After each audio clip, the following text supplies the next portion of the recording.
Hey, I'm still alive. I've been sick and then sick and then I think I've got like 4 jobs right now. I'm losing track.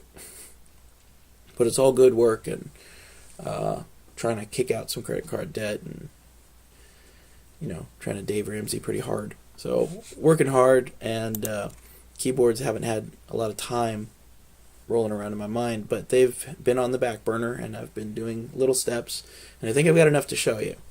So this is where all of this started, was this, which I'm calling the ORGBoard for reasons which I will explain to you soon. Teaser. It's the basic layout is that it's got the whatever is on the top layer, just your standard QWERTY, ASDF, your letter keys, your space, your shift, tab, all of that stuff is printed in the center of the legend, is the center legend, printed in the center of the cap. And that way you can look down and see this is what it normally is. And, any of you hunting peckers, although I'm of the mind that most people that don't think they can touch type haven't tried just closing their eyes. Because non-touch typists get pretty fast. They did a study on it. You can get to well above average speed, which the study said around 90 words per minute, which is really good. Even if you do, 2 or a 4-finger typing kind of thing, people learn to type however they're going to learn to type. Now, once you hit that 90 words per minute, to get beyond that, you need to do the touch typing, fingers in the right position, minimal reach, that kind of thing. Minimize travel time moving your hand all the way over when your finger can just reach for it. I think people can learn that too. But it's just not really a priority, so people neglect it. But, goodness. Already rambling. I apologize. The legends are there. They're printed on the top.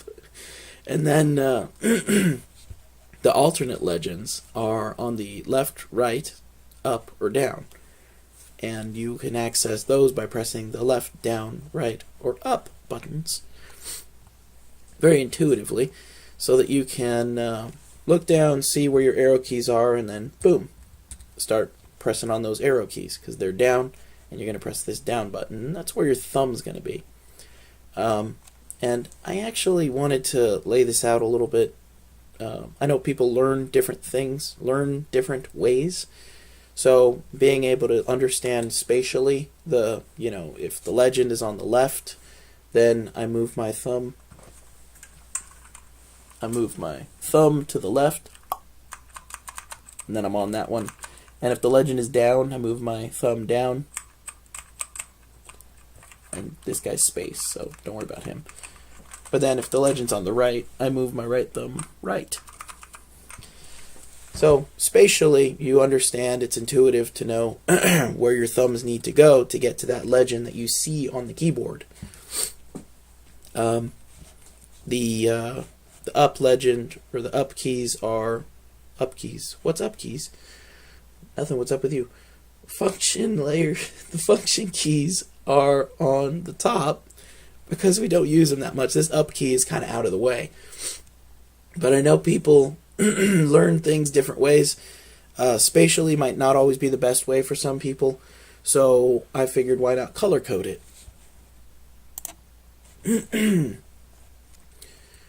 So with this, you can see we've got all of the same legends squeezed in here, and that don't pay attention to that. Don't worry about that. All the legends are printed in a color, and the net of it is that the orange ones are on the top. So this up key would be orange. And then left is the red legends.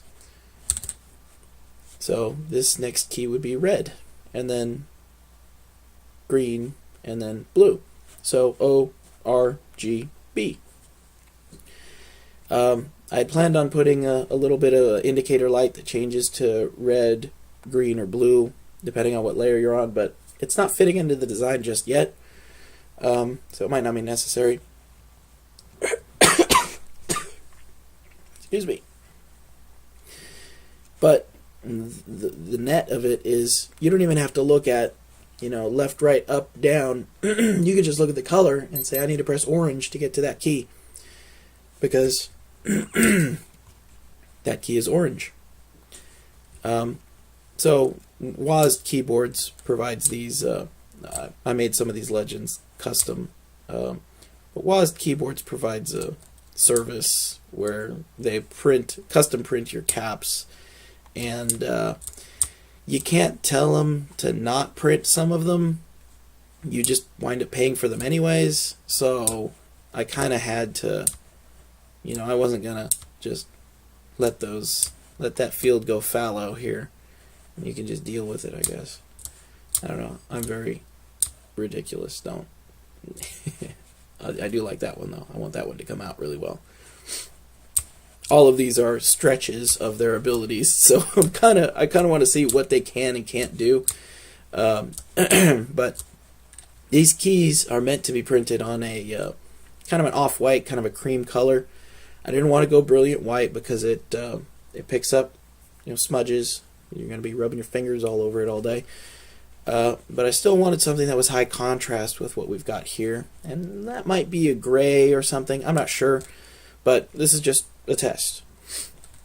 So putting this together, see if this is intuitive enough. This is, guess what this is? Hopefully you can guess. Maybe not, I don't know. I made it up myself. It's ridiculous.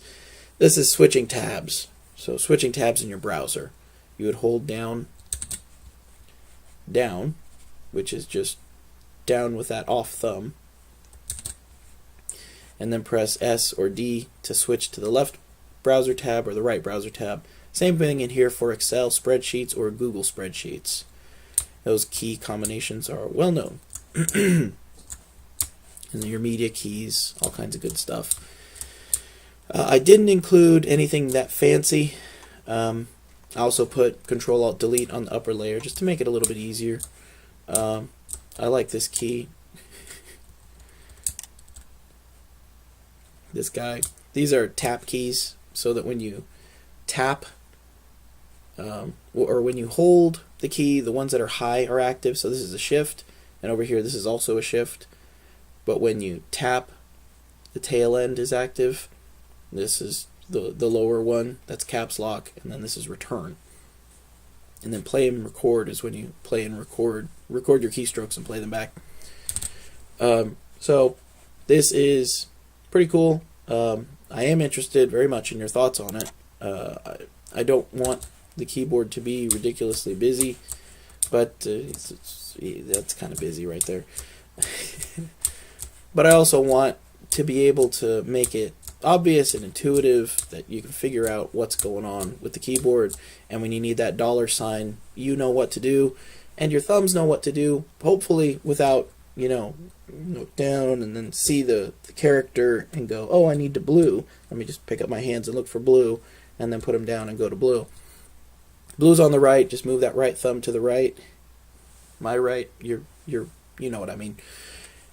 And then that'll get you where you need to go. This is an X. This is meant to be Alt F4 because F4 is pretty much the only thing you might use with any regularity. I want you to program this board, and I want this to serve as kind of a template for getting started and starting to learn some of this stuff, and getting to a point where you can recognize that this board is really helping you out. I had when I started out with all this keyboarding stuff and started programming them and using macros, I actually had my keyboard go down in transport, and that's a good segue actually into this. But I was transporting it and to work, and I wanted to be able to. I was transporting it to work, and it stopped working. It had a busted solder joint or something like that.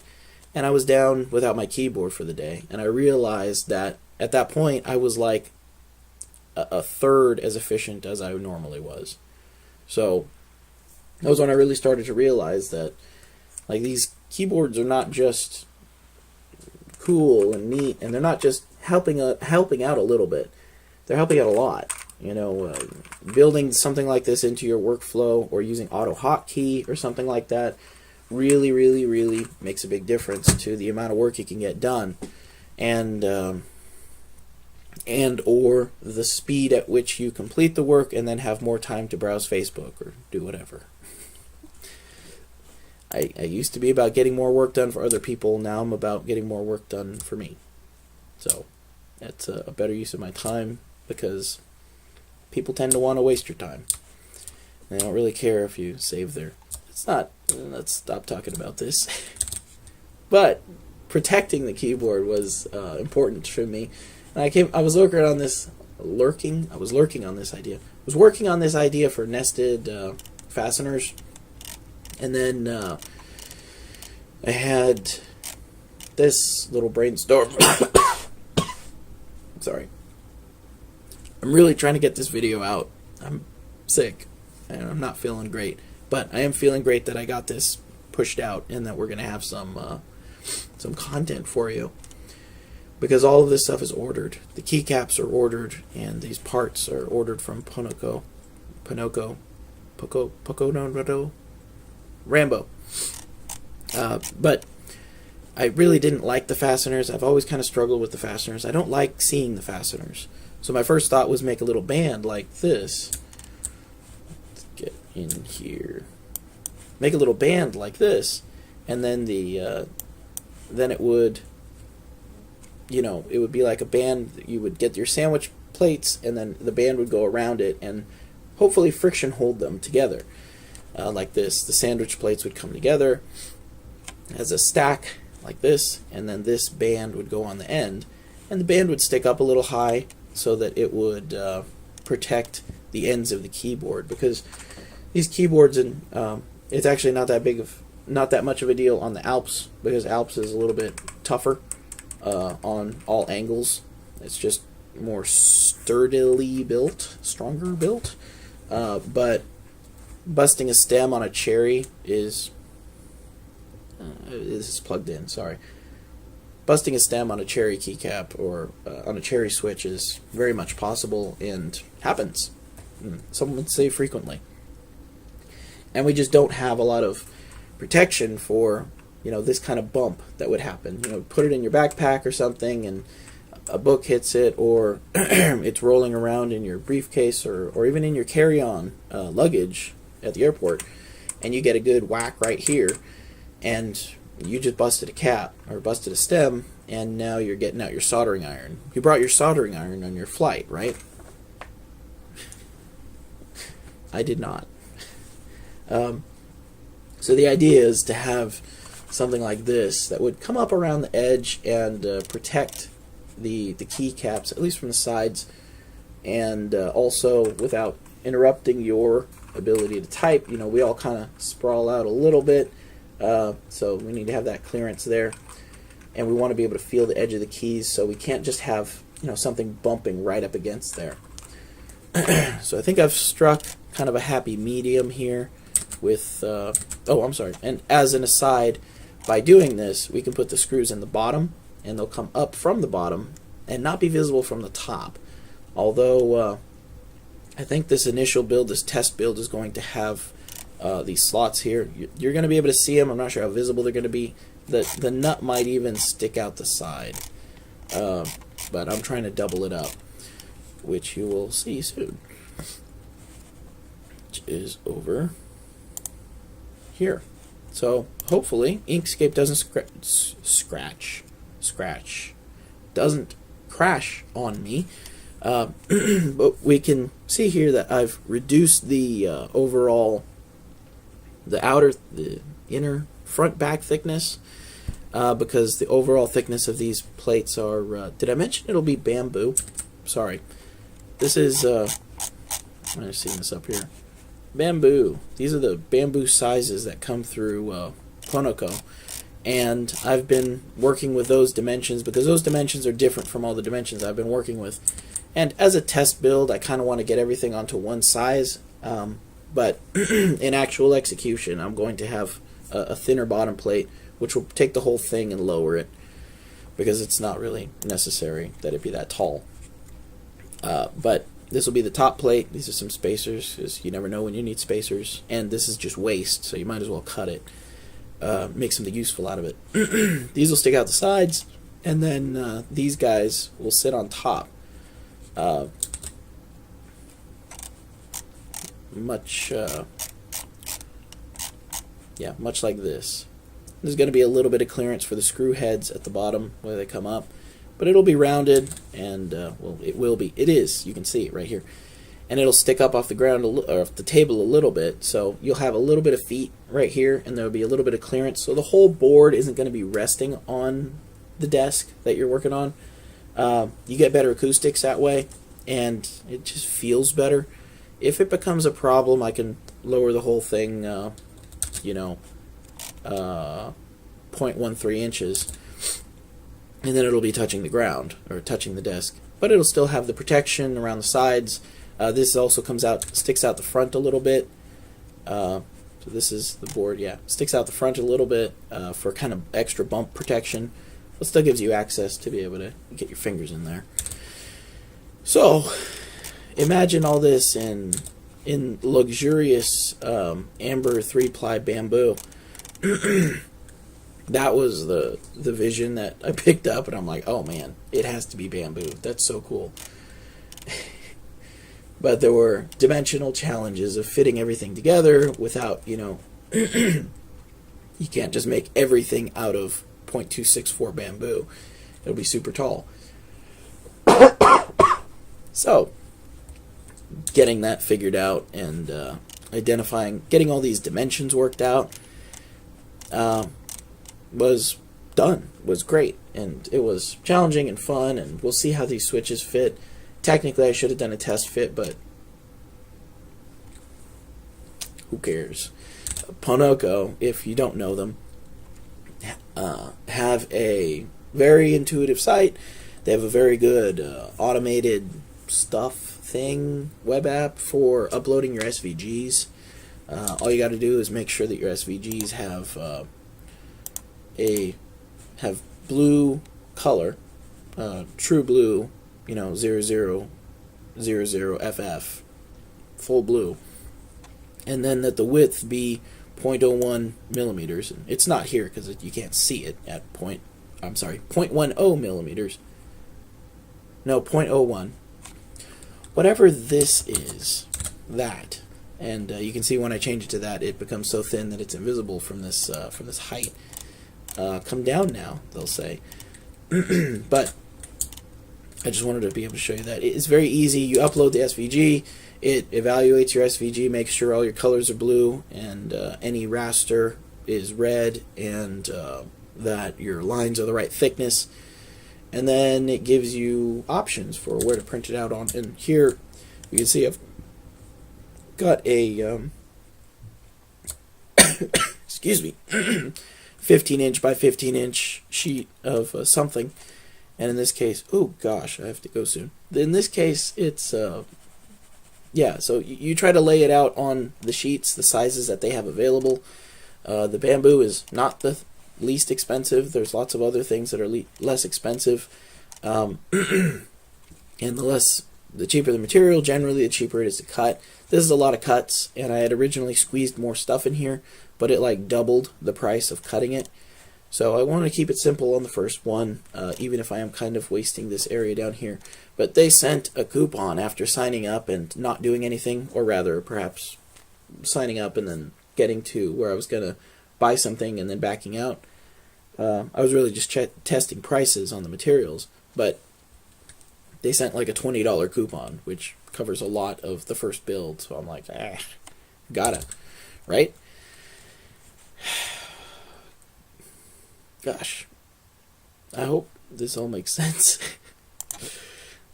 So this is going to be pretty cool, and this is going to be made of bamboo, amber 3-ply bamboo, It will be glorious. And it'll hopefully shroud all of the hardware. And just look really nice. I think that's all I got. Oh my gosh, I made it. Cool. Hopefully my computer didn't choke and make all of this audio garbled. But let me know what you think, especially about this. I really do want to know what you think about this. Because I want it to be intuitive to everyone. I want it to reach as many people as possible.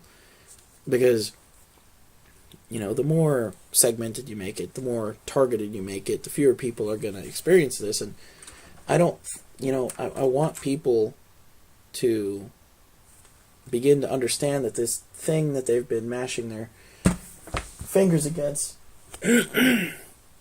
Yeah, I got rid of the rubber dome. Okay. That mushy thing that they've been mashing their fingers against for 5 days, 5/7 of their life, can and should be made better, because it can and will make you work faster. And again, finish your work faster, either to browse more Facebook or to pick up more work. Okay, I'm losing it. So, let me know how you like it. Okay, I love you. Bye.